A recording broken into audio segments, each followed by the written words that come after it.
தந்தை, மகன், தூய ஆவியின் பெயராலே ஆமேன். மூவொரு கடவுளுடைய அருளும் ஆசீரும் பாதுகாப்பும் வழிநடத்துதலும் உங்களோடு இருப்பதாக. அக்டோபர் மாதம் 7ஆம் தேதி புனித ஜெபமாலை அன்னை திருவிழா. புனித ஜெபமாலை அன்னையின் திருவிழாவை சிறப்பிக்கின்ற இந்த நாளிலே அன்னையின் ஆசி மிகுந்த அருளோடு கூடிய நல்வாழ்த்துக்களை உங்கள் ஒவ்வொருவருக்கும் தெரிவித்துக் கொள்ளுகின்றேன். ஜெபமாலை தாயினுடைய பெயரை தாங்கி இருக்கின்ற ஒவ்வொருவருக்கும் இறை அருள் நிறைவாய் தங்கிட உங்களுக்காக ஜெபிக்கின்றேன். அன்பு சகோதரமே, புனித 2ஆம் அருள் சின்னப்பர் ஜெபமாலையை பற்றி சொல்லுகின்ற பொழுது, ஜெபமாலை வெற்றியின் மாலை, விவிலியத்தினுடைய முழுமையான சுருக்கம் என்று சொல்லுவார். ஜெபமாலை ஜெபிப்போம், ஜெயம் பெறுவோம் என்று சொல்லி தன்னுடைய திருமடலிலே அவர் எழுதியிருக்கின்றார். ஆம் அன்பு சகோதரமே, எல்லா கத்தோலிக்க கிறிஸ்தவ மக்கள் வாழ்க்கையிலும் 6வது விரலாக அவர்கள் கையிலே என்றும் தவழ்கின்ற ஒரு மாலையாக இருப்பதுதான் இந்த ஜெபமாலை. ஜெபமாலை மிக எளிய ஜெபம், நம்மை முழுவதுமாக ஆண்டவர் கரங்களை ஒப்புக் கொடுக்கின்ற ஜெபம். ஜெபமாலை நம்முடைய ஐம்புலன்களையும் ஒன்றிணைத்து இறைவனிலே சங்கமிக்க செய்கின்ற ஒப்பற்ற ஒரு ஜெபம் இந்த ஜெபமாலை. இந்த ஜெபமாலையினுடைய தாயினுடைய விழாவை சிறப்பிக்கின்ற நாளிலே ஜெபமாலையின் மகத்துவத்தையும் இந்த ஜெபமாலை தோன்றிய விதத்தையும் பற்றி சிறிது ஆழமாக அலசி பார்ப்போம். அன்பு சகோதரமே, ஜெபம் நம்முடைய வாழ்விலே அங்கமாக இருக்கின்றது. ஜெபத்தின் வழியாய் நாம் இறைவனோடும் இறைவன் நம்மோடும் நம் விருப்பத்தை இறைவன் கரங்களிலும் இறை விருப்பத்தை நம்மிலும் ஏற்றுக்கொள்வதற்கு கடைபிடிப்பதற்கு துணையாக இருக்கின்றது. இந்த ஜெபங்களிலெல்லாம் மிக எளிய ஜெபமாக இருப்பது அன்னை நமக்கு கற்றுக் கொடுத்த இறை வார்த்தையின் அடிப்படையில் இருக்கின்ற ஜெபமாலை. ஜெபமாலை நாம் ஜெபிக்கின்ற பொழுது தாய் மரியாள் நம்மோடு நம்மை தேடி வருகின்றார். தாய்மரியால் நம்மை தேடி வருகின்ற பொழுது தனியாக வருவதில்லை, தன்னோடு இணைத்து இறைவன் இயேசுவையும் அழைத்து வருகின்றார். இறைவனை பிரசன்னம் நம்மிலே கடந்து போக இறைவன் இயேசு நம் மத்தியிலே வருகின்ற பொழுது அவர் தனியாக தனித்து விடப்படுவதில்லை, மாறாக மூவொரு கடவுளுடைய சங்கமமாகவே தந்தை மகன் தூயாவி என்கின்ற மூவொரு கடவுள் பிரசன்னமாகவே அவர்கள் நம்மை தேடி வருகின்றார்கள். மூவொரு கடவுளுடைய பிரசன்னம் நம்மை தேடி வருகின்ற பொழுது எசாயா புத்தகத்தில் திருவெளிப்பாடு புத்தகத்திலும் பார்ப்பதை போல கடவுளுடைய பிரசன்னத்தை சூழ்ந்து விண் தூதர்களும் அதிதூதர்களும் செருஃபீன்களும் சராஃபீன்களும் அக்களித்து பாடுகின்ற அந்த துதியின் மத்தியிலேயே கடவுள் கடந்து வருவார். அப்படி என்றால் மூவொரு கடவுள் நம்மை கடந்து வருகின்ற பொழுது எல்லா விண் தூதர்களும் அந்த இடத்திலே சூழ்ந்து இருந்து இறைபுகழ் பாடிக்கொண்டிருப்பார்கள். ஆக நாம் ஜெபமாலையை ஜெபிக்க ஆரம்பிக்கின்ற பொழுது மோட்சத்தை முழுமையாக நம் இந்த மண்ணுலகிலே சுவைக்கவும் மோட்சத்தின் மத்தியிலே வாழ்கின்ற மக்களாக நம்மை மாற்றவும் இந்த ஒப்பற்ற ஜெபம் பயன்படுகின்றது. ஜெபமாலை என்பது ஒரு ஒற்றை ஜெபம் அல்ல, பல ஜெபங்களின் சங்கமம் தான் இந்த ஜெபமாலை. முதலிலே திரித்துவ தேவனுக்கு நாம் புகழ் சாற்றுகின்றோம். ஒவ்வொரு திரியேக தேவனுடைய பெயரை உச்சரித்து அவர்களுக்கு ஆராதனையும் துதியும் செலுத்துகின்றோம். ஜெபமாலை ஜெபிக்கின்ற பொழுது நம்மை திரியேக தேவனோடு இணைந்தே அந்த ஜெபத்தை ஜெபிக்கின்றோம். இரண்டாவதாக திருச்சிலுவையை கையிலே விடித்துக் கொண்டு விசுவாசத்தின் அறிக்கையை நாம் சொல்லுகின்றோம். விசுவாசத்தின் எல்லா கோட்பாடுகளையும் நான் ஏற்றுக்கொள் என்று சொல்லி திருச்சபையோடு இணைந்து ஜெபிக்கின்றோம். திருச்சிலுவையை கையிலே தாங்கி இருக்கின்ற பொழுது மீட்பின் சின்னமாகிய திருச்சிலுவையின் வழியாக கடந்து வந்த மீட்பின் ஆசியிலே நாம் கலந்து கொண்டிருக்கின்றோம் என்கின்ற அந்த உண்மையை உணர்ந்து கொண்டு அந்த ஜெபமாலையை ஜெபிக்க ஆரம்பிக்கின்றோம். தொடர்ந்து கிறிஸ்து கற்பித்த ஜெபத்தை ஒவ்வொரு மறையுண்மைக்கு முன்னாலும் சொல்லுகின்றோம். இறைவன் கற்றுக் கொடுத்த 5 மன்றாட்டுக்களை, அதைத் தொடர்ந்து அருள் நிறை மந்திரம் என்கின்ற அந்த ஜெபத்தை சொல்லுகின்றோம். அருள் நிறை ஜெபத்தை சொல்லுகின்ற பொழுது இறை வார்த்தையின் அடிப்படையிலே கபிரியேல் தூதர் மங்கள வார்த்தை சொல்கின்ற பொழுது அருள்மிக பெற்ற மரியே வாழ்க, ஆண்டவர் உம்மோடு இருக்கின்ற அந்த வார்த்தையை அடிப்படையாக கொண்டும் அவருடைய உதிரத்திலே இயேசு உதித்திருக்கின்றார் என்கின்ற அந்த விசுவாச சத்தியத்தை ஏற்றுக்கொள்ளவும் இறை வார்த்தையை கேட்டு அதன்படி நடக்கின்றவர் நீர் பேர் பெற்று என்று சொல்லி எலிசபெத் அம்மாள் வாழ்த்துவாளை அந்த வாழ்த்துச் செய்தியை இணைத்தும் இந்த அருள் நிறை மந்திர ஜெபம் வடிவமைக்கப்பட்டிருக்கின்றது. இப்படி ஆசி பெற்ற மகளாக இருந்த மரியை வாழ்த்தி இந்த ஜெபமாலை ஜெபிக்கப்படுகின்றது. ஆக இது ஒரு கதம்பம், பல ஜெபங்களின் ஒன்றிணைந்த ஒரு கூட்டு மாலை. எனவேதான் இது ஜெபமாலை என்று சொல்லி அழைக்கப்படுகின்றது. இத்தகைய அருள் மிகுந்த ஆசீர் கொடுக்கின்ற இந்த ஜெபமாலையை நாம் நினைவு கூறும் விதமாக இந்த அக்டோபர் மாதம் 7ஆம் தேதி ஜெபமாலை அன்னையினுடைய விழா கொண்டாடப்படுகின்றது. இதனுடைய விழாவின் பின்னணியும் மற்றும் எப்படி இந்த ஜெபமாலை உருவானது என்பதை பற்றியும் சிறிது அலசி பார்ப்போம். 1571 துருக்கியர்களுக்கும் கிறிஸ்தவர்களுக்கும் இடையே போர் ஏற்படுகிறது. நீண்ட நாட்களாக கிறிஸ்தவ மக்கள் துருக்கியர்களால் அடிமைப்படுத்தப்பட்டு துன்புறுத்தப்பட்டு கொண்டிருந்தார்கள். இந்த சமயத்திலே லெஃபண்டோ என்கிற இடத்திலே நடந்த போரிலே அப்போது இருந்த திருத்தந்தை அகில உலகிற்கும் ஒரு அழைப்பு விடுக்கின்றார். இந்த அடிமைத்தனத்திலிருந்து விடுதலை பெறுவதற்கு அன்னை மரியாள் நமக்கு கற்றுக் கொடுத்த ஜெபமாலையை கையிலேந்தி ஜெபிப்போம் என்று சொல்லி. விவிலியத்தில் உதாரணம் இருக்கிறது அல்லவா? விடுதலை பயனுள் 15 வெடிக்கின்ற பொழுது அமலேக்கிற்கு எதிரான போரிலே மோசே என்ன செய்வார்? மலை உச்சிக்கு சென்று கரங்களை விரித்து ஜெபம் செய்ய ஆரம்பிப்பார். ஜோசுவா கீழே அமலேக்கியரோடு போர் தொடுத்துக் கொண்டிருப்பார். இறுதியிலே இஸ்ரேல் மக்கள் வெற்றி பெறுவார்கள்.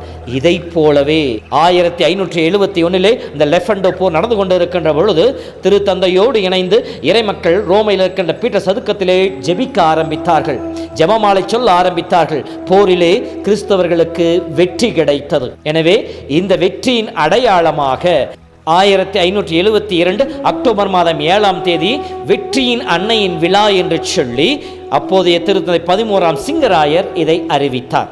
அதைத் தொடர்ந்து 5ஆம் பவுல் என்கின்றவர் இந்த விழாவை ஜெபமாலையின் வழியாக நமக்கு வெற்றி கிடைத்த நாளை இது ஜெபமாலை அன்னையின் விழா என்று சொல்லி கொண்டாடுவோம் என்று சொல்லி ஜெபமாலை அன்னையின் விழாவானது 1572 ஆண்டிலிருந்து கொண்டாடப்பட்டு கொண்டு வந்து கொண்டிருக்கின்றது. இதுதான் இன்று வரை நாம் அக்டோபர் மாதம் 7ஆம் தேதி கொண்டாடுவதற்காக அடிப்படையாக இருக்கின்ற ஒரு வரலாற்று உண்மை. இந்த ஜெபமாலை எப்படி உருவானது என்று சொல்லி பார்த்தோமெனில், தொடக்க காலத்தில் துறவிகள் 150 திருப்பாடல்களை சொல்லி கடவுளை புகழ்ந்து பாடிக்கொண்டிருந்தார்கள்.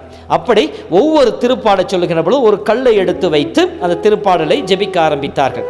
அதற்கு அடுத்து கயிறுகளிலே சிறு சிறு முடிச்சுகளை போட்டு 150 திருப்பாடலை ஜெபிக்க ஆரம்பித்தார்கள். கற்றறிந்தவர்களுக்கு துறவிகளுக்கு இது எளிதாக இருந்தது. ஆனால் பாமர மக்களுக்கோ விவிலியத்தை சங்கீத திருப்பாடல்களை முழுமையாக தெரியாத மக்களுக்கோ இந்த 150 திருப்பாடலை சொல்லி ஜெபிப்பது என்பது மிகவும் அரிதான ஒரு கடினமான காரியமாக இருந்தது. ஆகவே இதை தொடர்ந்து என்ன செய்தார்கள்? 150 முறை திருப்பாடல்கள் பாடுவதற்கு பதிலாக சொல்லி ஜெபிப்பதற்கு பதிலாக 150 முறை கிறிஸ்து கற்பித்த ஜெபத்தை ஜெபிக்க ஆரம்பித்தார்கள். அவர்கள் பயன்படுத்தியது போல சிறு கற்களையும் கயிர்களை முடிச்சுகளையும் போட்டு அதன் வழியாக இந்த ஜெபங்களை ஜெபிக்க ஆரம்பித்தார்கள். இப்படி ஏறக்குறைய 12ஆம் நூற்றாண்டு வரை இந்த கிறிஸ்து கற்பித்த ஜெபம் தான் ஜெபமாலையாக சொல்லப்பட்டு கொண்டு வந்து கொண்டிருந்தது. 13ஆம் நூற்றாண்டிலே புனித டோமினிக் சாமிநாதருக்கு அன்னை காட்சி கொடுத்த வழியாக இந்த ஜெபமாலையில் ஒரு பெரிய மாற்றம் ஏற்படுகின்றது. ஏனெனில் 13ஆம் நூற்றாண்டிலே அல்பிஜீனியஸ் என்கிற தப்பறை கொள்கையானது உலகத்தை ஆட்டி படைக்க ஆரம்பித்தது. திருச்சபையை மிகவும் அலைக்கழிக்க செய்ய ஆரம்பித்தது.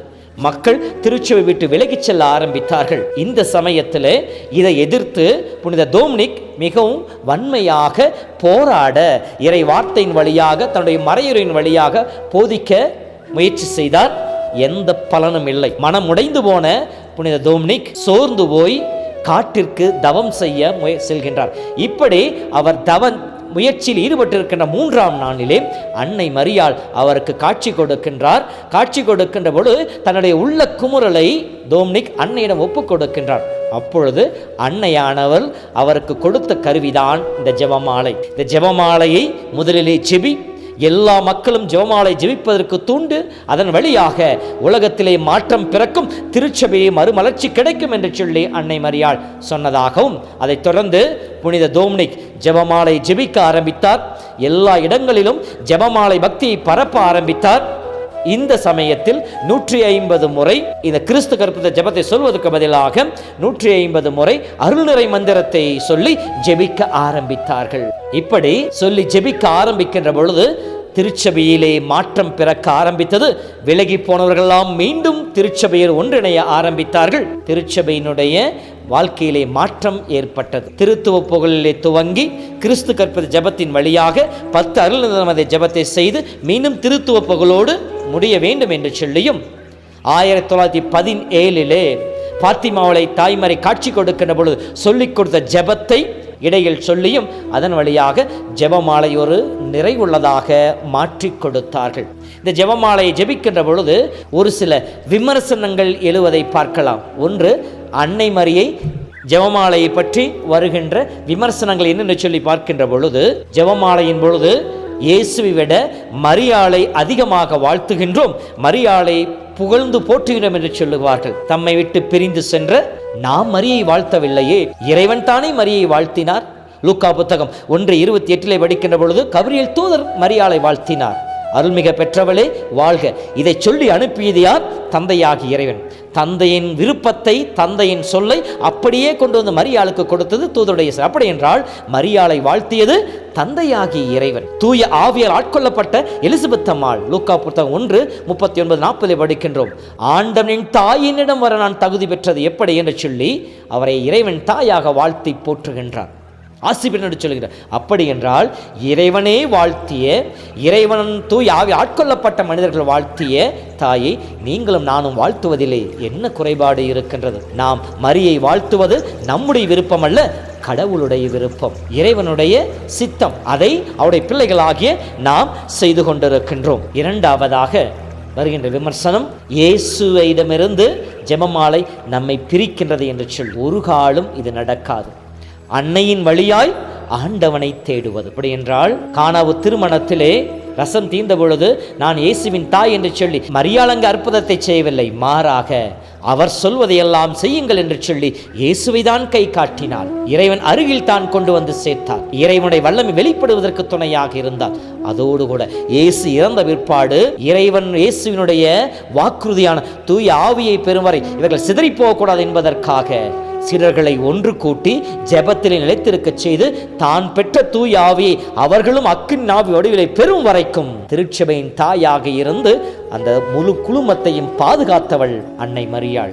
இயேசுவோடு இணைந்து இருக்க, இயேசுட்டு சிலர்கள் விலகிச் செல்லாமல் இருக்க துணை புரிந்தவள் தாய் மரியாள். அப்படி இருக்கின்ற பொழுது எப்படி நம் வாழ்வில் மட்டும் நாம் இயேசு விட்டு விலகிச் செல்வதற்கு தாய் துணையாக இருந்து விடுவாள். ஒவ்வொரு முறை தாயை நோக்கி ஜெபம் செய்ய வருகின்ற பொழுது தாயினுடைய பரிந்துரை மட்டுமே, அவருடைய செயல் நமக்காக பரிந்து பேசி இறை வல்லமையை, இயேசுவின் அற்புதத்தை நம் வாழ்வில் கண்டுகொள்ளச் செய்வதுதான். ஆக இந்த இரண்டாவது விமர்சனமும் அர்த்தமற்றது. மூன்றாவது, ஜெபமாலை இறை வார்த்தைக்கு எதிரான ஒரு ஜெபம் என்று சொல்லுவார்கள். ஜெபமாலை முழுமையாக புரிந்து கொள்ளாதவர்கள் தான் இத்தகைய விமர்சனத்தை வைப்பார்கள். நாம் ஜெபிக்கின்ற ஒவ்வொரு ஜெபமும் இறை வார்த்தையின் அடிப்படையிலே அமைந்திருக்கின்றன. கிறிஸ்து கற்பித்த ஜெபம், அருள் நிறை மந்திரம் ஜெபம், திருத்துவ புகழ் இறை வார்த்தையின் அடிப்படையிலே இருக்கின்றது. இப்படி இறை வார்த்தையின் அடிப்படையிலேயே தியானிக்கின்றோம். அதோடு மட்டுமல்லாமல் அதில் தியானிக்கின்ற மறையுண்மைகள் ஒவ்வொன்றும் எங்கோ மற்ற கதை புத்தகத்திலிருந்து எடுத்துக்கப்பட்ட செய்திகள் அல்ல, மாறாக இயேசுனுடைய பிறப்பு, இயேசுனுடைய வாழ்க்கை முறை, இயேசுனுடைய இறப்பு, இயேசு உயிர்ப்பு என்று சொல்லி இறை வார்த்தையை மையமாக வைத்து அதை தியானிக்கும் விதத்திலேயே 150 இப்பொழுது இறை வார்த்தையின் சுருக்கமாக இருக்கின்ற ஒரு ஜெபமே இந்த ஜெபமாலை. இத்தகைய ஆசீர் மிகுந்த ஜெபமாலையைத்தான் திருச்சபை நம் கரங்களிலே கொடுத்திருக்கின்றது. குடும்பமாய், அன்பியமாய், திருப்பலிக்கு முன்னால், திருப்பலிக்கு பின்னால், ஜெப வழிபாட்டிற்கு முன்னால், பயணங்களின் பொழுது, பயணம் நிறைவுறுகின்ற பொழுது, இப்படி எல்லா நேரங்களிலும் ஜெபிப்பதற்கு ஏற்ற ஜெபமாய் இந்த ஜெபமாலை அமைந்திருக்கின்றது. நாம் எந்த புனித தலத்திற்கு சென்றாலும் நாம் வாங்குகின்ற பெரும்பான்மையான பொருள்களை முதலிடம் பெறுவது ஜெபமாலை தானே. எந்த குருவை பார்த்தாலும் எனக்கு ஜெபமாலை கொடுங்கள் என்று சொல்லிதானே கேட்கின்றோம். புது நன்மையின் பொழுதும், பிறந்த நாளின் பொழுதும், திருமணத்தின் பொழுதும் அவர்களுக்கு கொடுக்கின்ற பரிசும் ஜெபமாலையாகத்தானே இருக்கின்றது. இப்படியெல்லாம் ஜெபமாலையின் மகத்துவத்தை உணர்ந்திருக்கின்ற நாம் நம்முடைய கரங்களிலும் நம்முடைய கழுத்திலும் அணிபவர்களாக மட்டும் இருந்தால் பத்தாது, மாறாக அன்னையை போல இறை வார்த்தையை கேட்பவர்களாக, இறை வார்த்தையில் வாழ்பவர்களாக, இறை வார்த்தையை பகிர்ந்து கொடுப்பவர்களாக நாம் வாழ்கின்ற பொழுது மட்டுமே இந்த ஜெபமாலை அன்னையின் விழா அர்த்தம் பெற்றதாக இருக்கும். அதோடு கூட பொருள் உணர்ந்து ஜெபமாலையை ஜெபிக்க ஆரம்பிக்கின்ற பொழுது அந்த ஜெபமாலை நம் ஒவ்வொரு வாழ்விலே ஜெயம் கொடுக்கக்கூடியதாக இருக்கும். நம்முடைய சோர்வுகளிலே, நம்முடைய போராட்டத்திலே, நம்முடைய வேதனையிலே, நம்முடைய தனிமையிலே, நம்முடைய இழப்புகளிலே, நம்முடைய வெறுமையிலே, நம்முடைய வெற்றியின் பாதையிலே, எல்லா நிலைகளிலும் ஜெபமாலையை ஏந்தி பக்தியோடு ஜெபிக்கின்ற பொழுது தாயினுடைய அருகாமையும் தாயின் வழியாய் இயேசுவின் உடனிருப்பும் இயேசுவின் வழியாய் மூவொரு தேவனுடைய அரவணைப்பும் அவர்களை புகழ்ந்து பாட வருகின்ற விண்தூதர்கள் அதிதூதர்களுடைய அந்த மோட்சத்தின் பாக்கியத்திலும் நாம் நிலைத்திருப்போம். ஆகவே அன்பு சகோதரமே, இந்த ஜெபமாலை வெறும் கயிறு அல்ல, வெறும் மணி அல்ல, சொன்னதையே திரும்ப திரும்ப சொல்லுகின்ற ஒரு வார்த்தையின் ஜாலம் அல்ல, மாறாக எளிய வழியிலே நம் ஒவ்வொருவரையும் இறைவனுடைய அன்பிலே இறை பிரசனத்திலே வாழ வைக்கின்ற ஒப்பற்ற ஒரு கருவி. ஆகவே இந்த ஜெபமாலை மாதாவின் திருவிழாவை சிறப்பிக்கின்ற நாளிலே இன்று முதல் ஒரு முடிவெடுப்போம். நான் ஜெபமாலை ஜெபிக்காமல் உறங்கச் செல்ல மாட்டேன். குடும்பமாக கூடி ஜெபமாலை ஜெபிப்பேன். உலகத்திற்காக, உலக அமைதிக்காக, உலகத்தில் தீயை மறைந்து போக வேண்டும் என்பதற்காக, எல்லா விதமான போராட்டங்களும் அகற்றப்பட வேண்டும் என்பதற்காக, நீதியான இறைவனுடைய ஆட்சி இந்த உலகிலே வர வேண்டும் என்று சொல்லி அன்னையின் வழியாய் ஜெபிப்போம். நிச்சயமாய் தாய்மறி நம் ஜெபத்தோடு நாம் ஜெபிக்கின்ற ஜெபத்தின் வழியாக நம்மோடு இருப்பார்.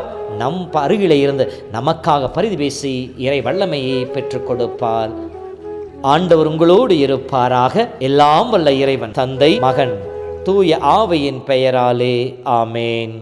வெற்றி தரும் ஜெபமாலை, அன்னை கற்றுத்தந்த ஜெபமாலை, வெற்றி தரும் ஜெபமாலை, அன்னை கற்றுத்தந்த ஜெபமாலை. ஜெபிப்போம் ஜெபிப்போம் ஜெபமாலை ஜெபிப்போம், துதிப்போம் துதிப்போம் துயர் நீங்க துதிப்போம். ஜெபிப்போம் ஜெபிப்போம் ஜெபமாலை ஜெபிப்போம், துதிப்போம் துதிப்போம் துயர் நீங்க துதிப்போம்.